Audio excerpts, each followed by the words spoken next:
Magandang araw sa aming mga masugid na taga-subaybay ng kasaysayang militar o tawagin na lang nating bardagulan sa kasaysayan para mas damang vibe.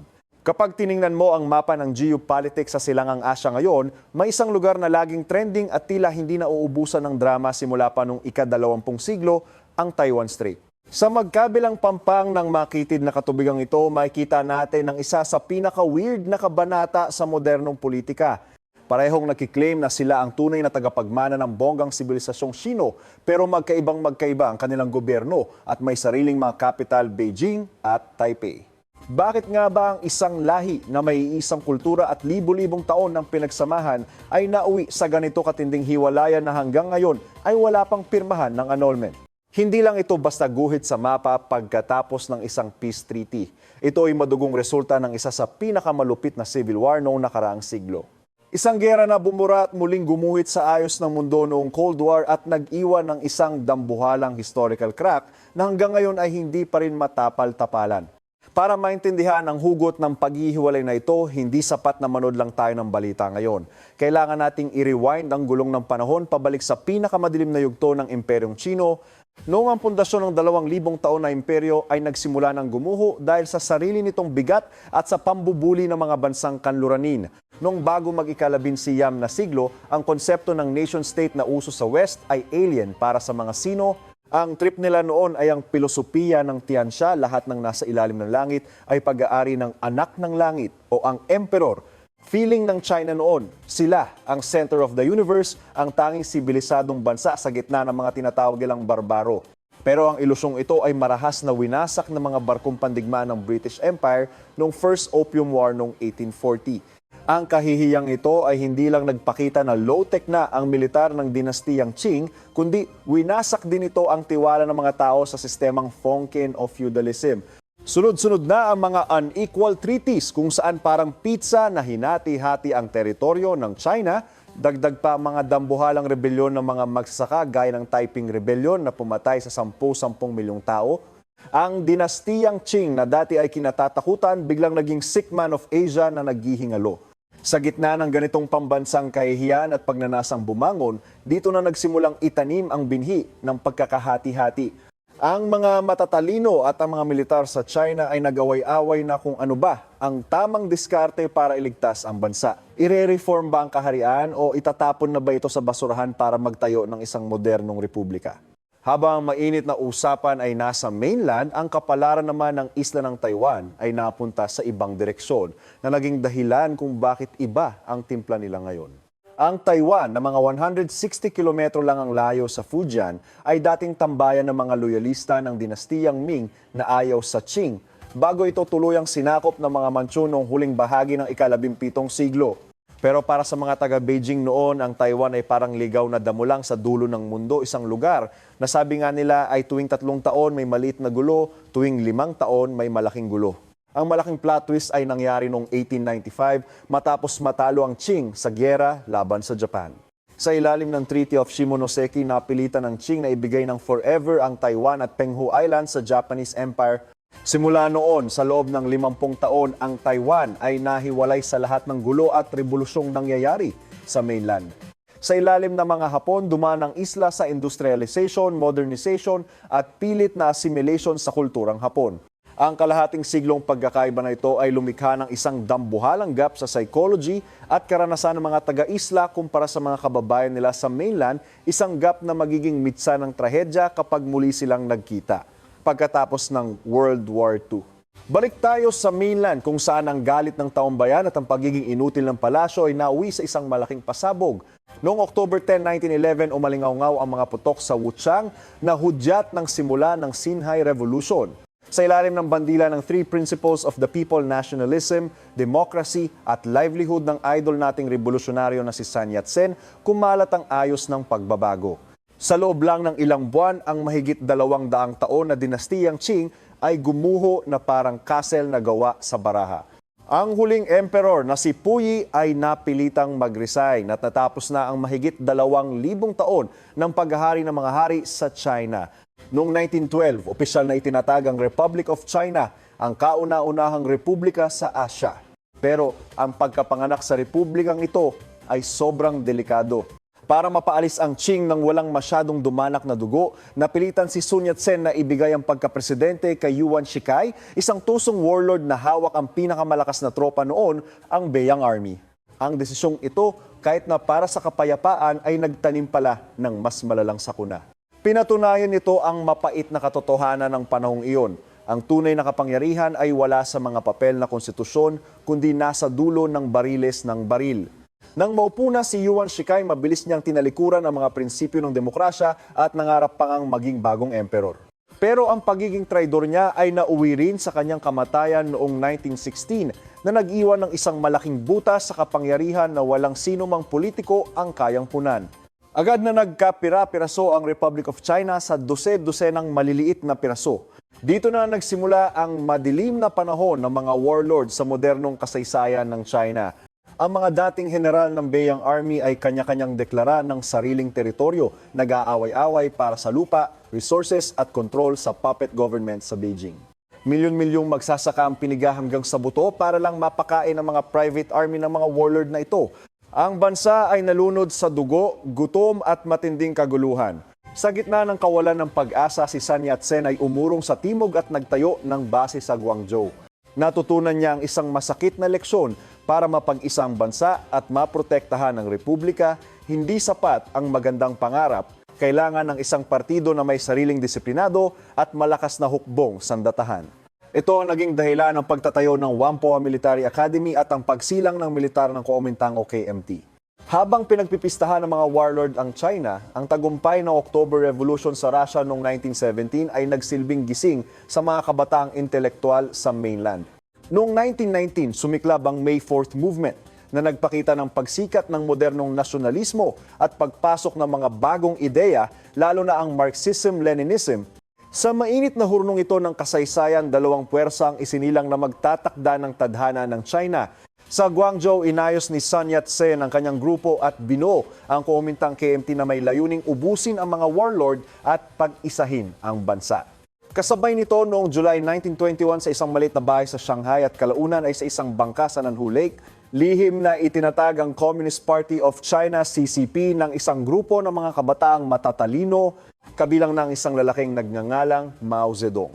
Kahit nung una ay kakarampot lang sila, dala nila ang isang matinding ideolohiya na gustong pabagsakin ang mga mayayaman at palayain ang mga manggagawa.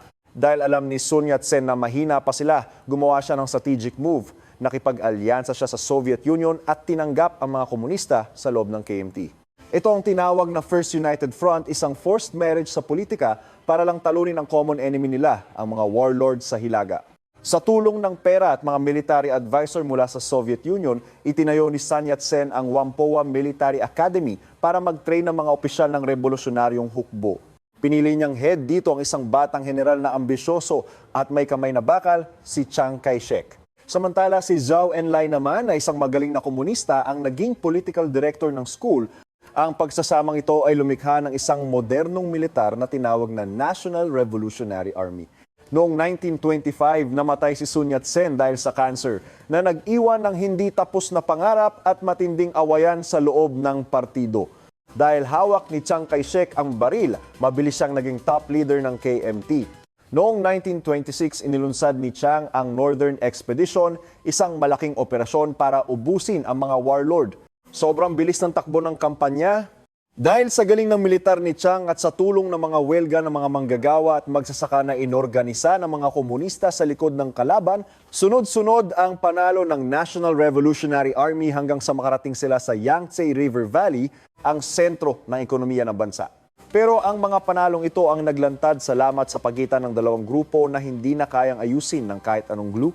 Nang pumasok ang mga sundalo ng Northern Expedition sa Shanghai noong simula ng 1927, ang away ni Chiang Kai-shek at ng mga komunista ay umabot na sa sukdulan.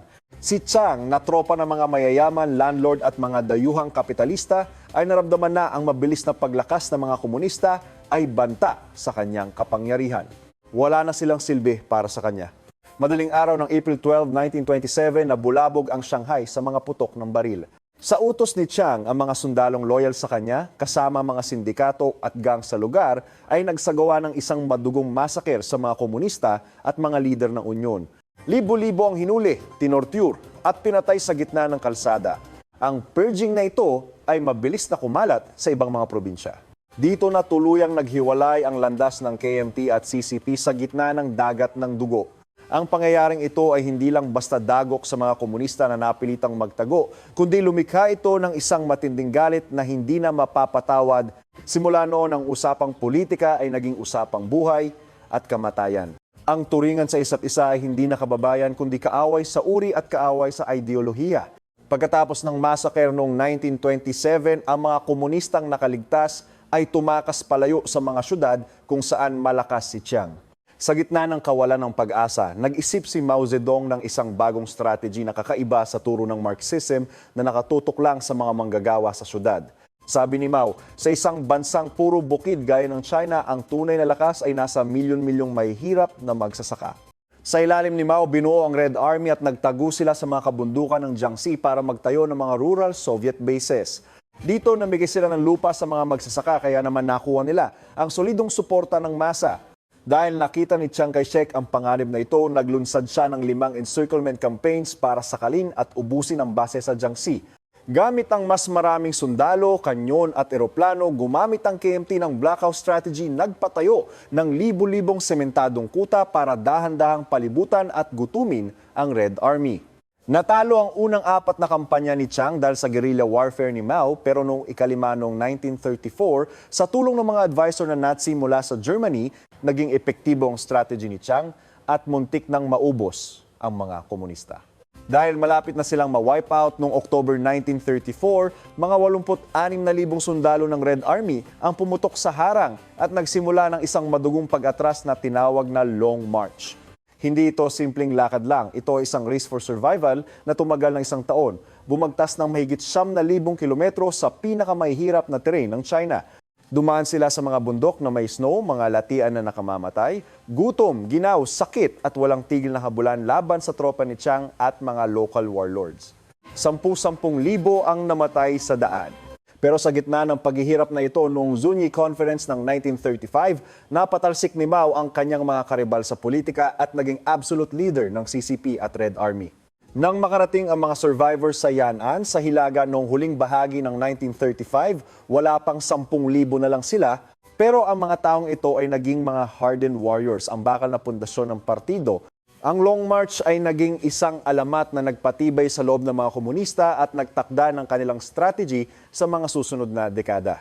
Habang busy si Chiang Kai-shek sa kanyang strategy na ayusin muna ang loob bago ang labas o ang ubusin muna ang mga komunista bago labanan ang mga dayuhan, isang dambuhalang anino ang unti-unting lumalamon sa China mula sa silangan. Ang Japanese Empire matapos sakupin ng Manchuria noong 1931 ay lalong naging agresibo. Galit na galit ang mga tao kay Chiang dahil parang hinahayaan lang niya ang mga Hapon. Ang rurok ng galit na ito ay ang Xi'an Incident noong December 1936. Si Jiang Shuiliang, isang general ng KMT na ang bayan sa Manchuria ay sinakop ng Japan, ay kinidnap mismo ang kanyang boss na si Chiang Kai-shek nang bumisita ito sa Xi'an. Sa tulong ng negosasyon ng mga komunista sa pangunguna ni Zhou Enlai, napilitan si Chiang na mangako na ititigil na ang civil war para magkaisa laban sa Japan. Dahil sa pressure ng publiko at takot na mamatay, napilitan si Chiang na buuin the Second United Front. Ang Red Army ay naging bahagi na raw ng National Army pero sa totoo lang, pansamantala lang nilang isinantabi ang away para sa isang mas malaking giyera habang may kanya-kanya pa ring planong politikal.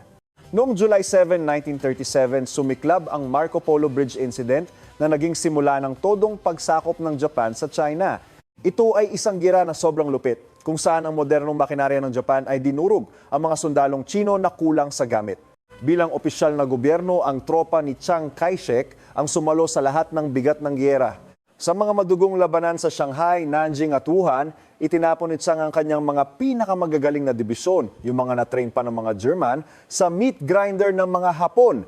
Napakalaki ng sakripisyo nila at kahit na-delay nila ang pag-abante ng Japan, naubos naman ang mga pinaka-elite na sundalo at opisyal ng KMT. Nang bumagsak ang Nanjing, nangyari ang isa sa pinakamasamang krimen sa kasaysayan, ang Nanjing Massacre. Napilitang lumipat ang gobyerno ni Chiang sa malayo sa Chongqing, isang maulap na syudad sa kabundukan. Kahit may tulong mula sa allies lalo na sa Amerika, ang gobyerno ni Chiang ay unti-unting nabulok dahil sa korupsyon, pagod at 8 taon na walang tigil na bakbakan. Habang nauubos ang dugo ng KMT sa mga frontlines, ang mga komunista naman sa ilalim ng tusong pamumuno ni Mao Zedong ay may ibang diskarte. Alam ni Mao na hindi nila kayang tapatan ang Japan ng harapan, kaya ang utos niya sa kanyang mga sundalo ay 10% laban sa Hapon, 20% sa pagbabantay sa KMT at 70% sa pagpapalakas ng sarili. Ginamit nila ang pagkakataon na ang mga Hapon ay nakatutok lang sa mga syudad at riles, kaya pumasok ang mga komunista sa mga baryo sa Hilaga at Silangang China. Nag-guerrilla warfare sila, nagtayo ng sariling gobyerno sa mga bukid, nagbaba ng upa sa lupa at nakuha ang loob ng milyon-milyong magsasaka. Ang army ni Mao ay hindi lang basta sundalo kundi isa ring dambuhalang propaganda at political machine. Mula sa kakarampot na survivors ng Long March, pagkatapos ng World War II, ang mga komunista ay meron na mahigit 1,000,000 sundalo at 2,000,000 milisya at kontrolado nila ang mga lugar na may mahigit 100,000,000 tao. Ang balanse ng kapangyarihan ay tahimik na nagbago. August 1945, nang ihulog ang atomic bomb sa Hiroshima at Nagasaki at pumasok ang Soviet Union sa giyera, napilitang sumuko ang Japan. Ang biglang pagbagsak ng Japan ay nag-iwan ng isang dambuhalang vacuum sa China, lalo na sa Manchuria at sa mga baybayin. Agad na nagkaroon ng mad race sa pagitan ng KMT at CCP para makuha ang mga armas, lupa at factory na iniwan ng mga Hapon. Si Chiang Kai-shek, na tinulungan ng mga eroplano at barko ng Amerika, ay mabilis na nagpadala ng mga sundalo sa Hilaga. Pero ang mga komunista, dahil malapit na sila sa mga lugar na iyon, ay nauna nang pumasok sa Manchuria. Doon, palihim silang tinulungan ng Soviet Union at ibinigay sa kanila ang mga sandata na nakumpiska mula sa Japanese Kwantung Army. Dahil dito, ang mga komunista na dati ay puro gurila lang ang alam, ay naging isang modernong army na may mga kanyon at tangke. Ang agawan na ito ang naging hudyat ng muling pagsiklab ng Civil War, isang giyera na hindi na lang basta maliliit na engkwentro, kundi isang total war para sa buong bansa. Kasabay nito, ayon sa Cairo Declaration ng 1943, ang isla ng Taiwan ay ibinalik sa Republic of China pagkatapos ng 50 taon sa ilalim ng Japan. Noong una, tuwang-tuwa ang mga taga-Taiwan, akala nila ay liberation na to. Pero ang saya ay naging dusa. Ang gobyernong ipinadala ni Chiang sa pamumuno ni Chen Yi ay naging korap, diktador at mababa ang tingin sa mga taga-isla. Ang mga opisyal mula sa mainland ay nagnakaw ng mga ari-arian, ginulo ang ekonomiya at nagdulot ng matinding inflation at gutom. Nagkaroon ng culture clash dahil ang mga taga-mainland ay tingin sa mga taga-Taiwan ay masyadong Hapon, habang ang mga taga-Taiwan naman ay tingin sa mga taga-mainland ay mga barbaro. Ang rurok nito ay ang February 28 incident noong 1947 o ang 228 incident. Ang isang protesta laban sa lupit ng pulis ay naging isang malawakang rebelyon sa buong isla. Para sugpuin ito, ang militar ng KMT ay nagsagawa ng isang madugong kampanya ng terorismo, pinatay ang 10,000 sibilyan at ang mga matatalinong taga-Taiwan. Ang sugat na iniwan ng 228 incident ay tuluyang pumutol sa tiwala ng mga taga-isla sa gobyerno ng mainland at ito ang naging binhi ng Taiwan Independence Movement. Balik sa mainland dahil natatakot ang Amerika na baka tuluyang mapunta ang China sa kamay ng mga komunista at ng Soviet Union, ipinadala nila ang general na si George Marshall para maging peace envoy. Ang misyon ni Marshall ay pilitin sina Chiang at Mao na mag-usap at bumuo ng isang coalition government. Kahit nagpirmahan sila ng ceasefire noong 1946, sa totoo lang ay naglolokohan lang ang dalawang panig para makapag-ipon ng lakas. Ang matinding kawalan ng tiwala simula pa noong 1927 ay hindi na kayang ayusin. Si Chiang Kai-shek, na kampante dahil sa dami ng armas mula sa Amerika, ay naniniwalang kaya niyang ubusin ang mga komunista sa loob lang ng 3 hanggang 6 na buwan. Samantala, si Mao naman ay ayaw bitawan ang kanyang mga base at sariling army. Noong simula ng 1947, opisyal na idineklara ni Marshall na failure ang kanyang misyon. Umalis ang matandang general na sobrang dismayado. Ang second stage ng Chinese Civil War ay tuluyan ng sumiklab at ito ang magbabago sa mukha ng Asya habang buhay. Noong simula ng bakbakan noong 1946, parang kayang-kaya ni Chiang Kai-shek ang laban. Mayroon siyang mahigit 4 na milyong sundalo, may mga tangke, kanyon at suporta ng Air Force mula sa Amerika. Mabilis nilang nakuha ang mga pangunahing syudad at riles mula sa mga komunista. Ang peak ng kanilang yabang ay noong March 1947 nang makuha nila ang Yan'an, ang banal na kapital ng mga komunista. Sa Nanjing, akala ni Chiang ay panalo na siya. Pero sa likod ng mga panalong ito, may malaking krisis na kumakain sa KMT. Dahil nakatutok sila sa mga syudad, ang mga sundalo ni Chiang ay masyadong nakakalat sa malawak na lugar kaya naging parang mga isla na lang sila sa gitna ng dagat ng mga galit na magsasaka. Higit sa lahat, ang ekonomiya ng Republic of China ay bumagsak na. Ang korupsyon at ang walang tigil na pagprint ng pera para sa gera ay nagdulot ng hyperinflation. Ang pera ay naging basura na lang. Kailangan mo ng isang sakong pera para lang bumili ng tinapay. Ang tiwala ng taong bayan ay tuluyan ng nawala kay Chiang. Ang malaking plot twist ng Civil War ay hindi nangyari sa gitna ng China kundi sa nagyayelong kapatagan ng Manchuria. Dito, ang general ng CCP na si Lin Biao ay nakabuo ng isang malakas na army gamit ang mga armas ng Japan na galing sa Russia. Imbes na mag-defense lang, pinutol ni Lin Biao ang mga riles at pinalibutan ang mga elite na sundalo ni Chiang sa mga syudad gaya ng Changchun at Shenyang. Noong autumn ng 1948, inilunsad ang Liaoshen Campaign. Ang siege ng Changchun ay isa sa pinakamalungkot na bahagi ng giyera. Tumagal ito ng 5 buwan at daan-daang libong sibilyan ang namatay sa gutom dahil sa harang ng mga komunista. Nang subukan ng mga sundalo ni Chiang na tumakas, na-ambush sila sa gitna ng snow. Sa loob lang ng 50 araw, halos kalahating milyong pinakamagagaling na sundalo ni Chiang ang naubos o sumuko. Ang panalo sa Manchuria ay hindi lang nagbigay sa mga komunista ng maraming armas, kundi nagpalaya rin sa isang dambuhalang army para bumaba sa timog at sugurin ang sentro ng KMT sa North China. Pagkatapos bumagsak ng Manchuria, baligtad na ang sitwasyon. Ang army ng mga komunista na tinawag na People's Liberation Army ay mas marami na at mas malakas ang armas. Ang labanang nagpasya sa tadhana ng mainland ay nangyari noong winter ng 1948 sa gitnang kapatagan, ang Huaihai Campaign. Ito ang pinakamalaking bakbakan sa kasaysayan ng Civil War, kung saan mahigit 1.2 milyong sundalo ang nagumpugan. Itinaya ni Chiang ang lahat ng natitira niyang lakas para isalba ang sitwasyon. Pero dahil sa mahinang pamumuno, awayan ng mga general ng KMT at ang pagpasok ng mga spy ng komunista hanggang sa loob ng HQ ni Chiang, nauwi ito sa sakuna. Ang mga dibisyon ni Chiang ay pinagpira-piraso at inubos. Pero ang tunay na dahilan ng panalo ng CCP ay hindi lang kanyon, kundi ang suporta ng masa. Mahigit 5 milyong magsasaka ang nagtulak ng mga kariton para magdala ng bala at pagkain sa frontline habang umuulan ng bala. Ang suportang ito ang dumurog sa makinarya ni Chiang. Pagkatapos ng 65 araw na madugong labanan, mahigit kalahating milyong sundalo ng KMT ang nawala. Bukas na ang pinto patungong Nanjing. Dahil sa pagkatalo sa Huaihai, ang depensa ng KMT ay gumuho na parang bahay na gawa sa baraha. Napilitang mag-resign si Chiang Kai-shek bilang presidente para pakalmahin ang mga tao, pero sa totoo lang ay siya pa rin ang may hawak sa militar sa likod ng tabing. Noong April 1949, matapos mabigo ang mga Peking negosasyon, nag-utos si Mao sa 1 milyong sundalo na tawirin ang Yangtze River, ang huling natural na harang sa timog. Sa gitna ng matinding kanyunan, libu-libong malilit na bangka ng mga mangingisda ang nagdala sa mga komunista patawid sa ilog at nawasak ang depensa ng KMT sa loob lang ng ilang oras. Noong April 23, 1949, pumasok ang PLA sa capital na Nanjing. Ang litrato ng mga sundalong magsasaka na may suot na tsinelas habang itinataas ang pulang bandila sa bubong ng Presidential Palace ay naging simbolo ng katapusan ng paghahari ni Chiang sa mainland. Ang takot at kawalan ng pag-asa ay kumalat sa mga sundalo ni Chiang. Ang mga general ay nag-unahan sa pagsuko o pagtakas. Ang buong timog ng China ay nakuha ng mga komunista sa sobrang bilis na tila wala nang lumalaban. Habang ang mga natitirang sundalo ni Chiang ay nagkukumahog na tumakas sa timog at sa mga isla, sa Beijing naman ay nagsimula ang isang bagong kabanata sa mundo.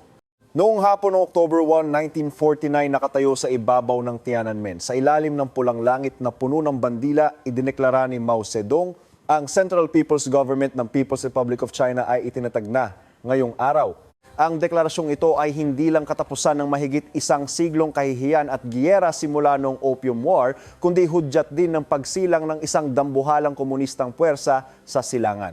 Para kay Mao at sa CCP, ito ang katuparan ng kanilang misyon, palayasin ang mga dayuhan, pabagsakin ang mga feudal lords at capitalists at pag-isahin ang bansa sa ilalim ng socialism.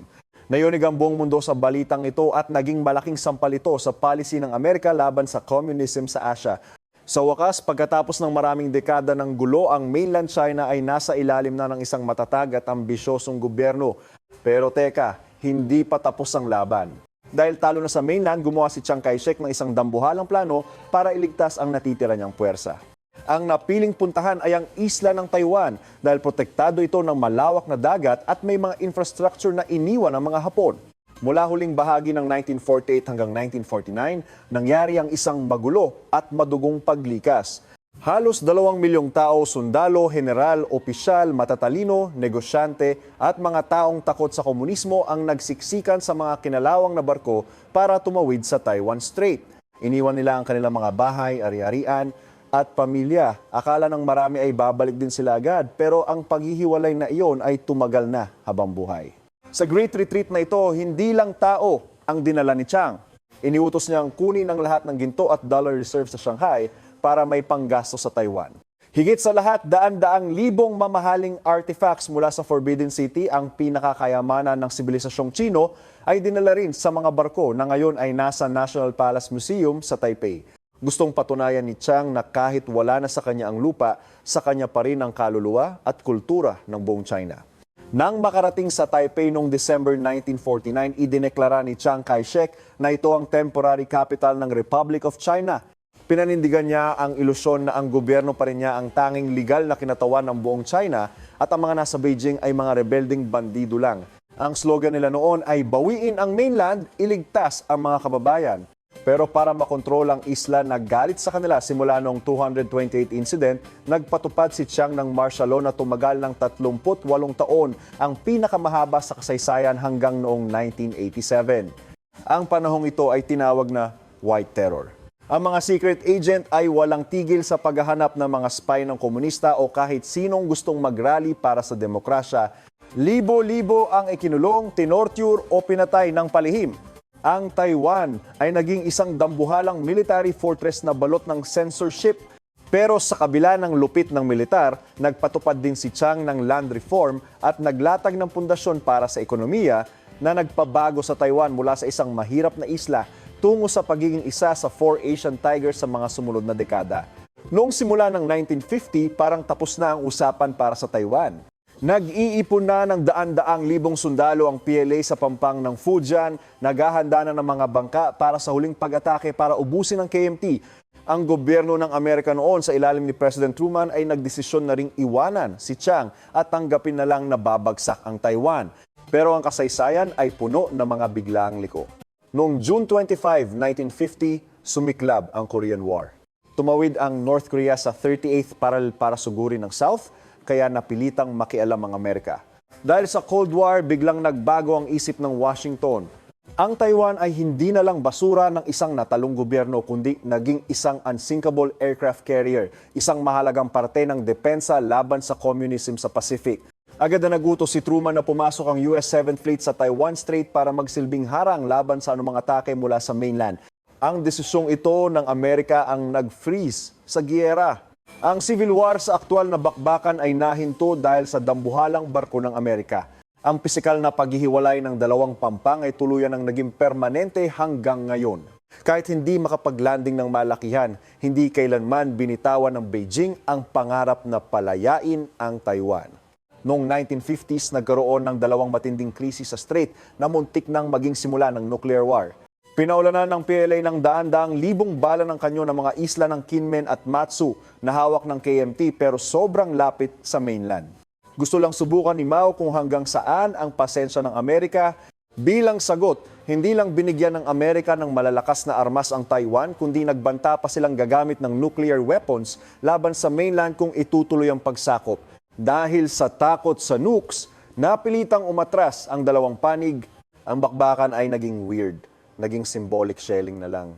Sa loob ng maraming taon, nagkaroon sila ng usapan na tila laro salita ng pagpapaputok at imbes na bomba, mga papel na may propaganda ang laman ng mga bala ng kanyon. Ang Civil War ay naging isang mahabang psychological at diplomatic war.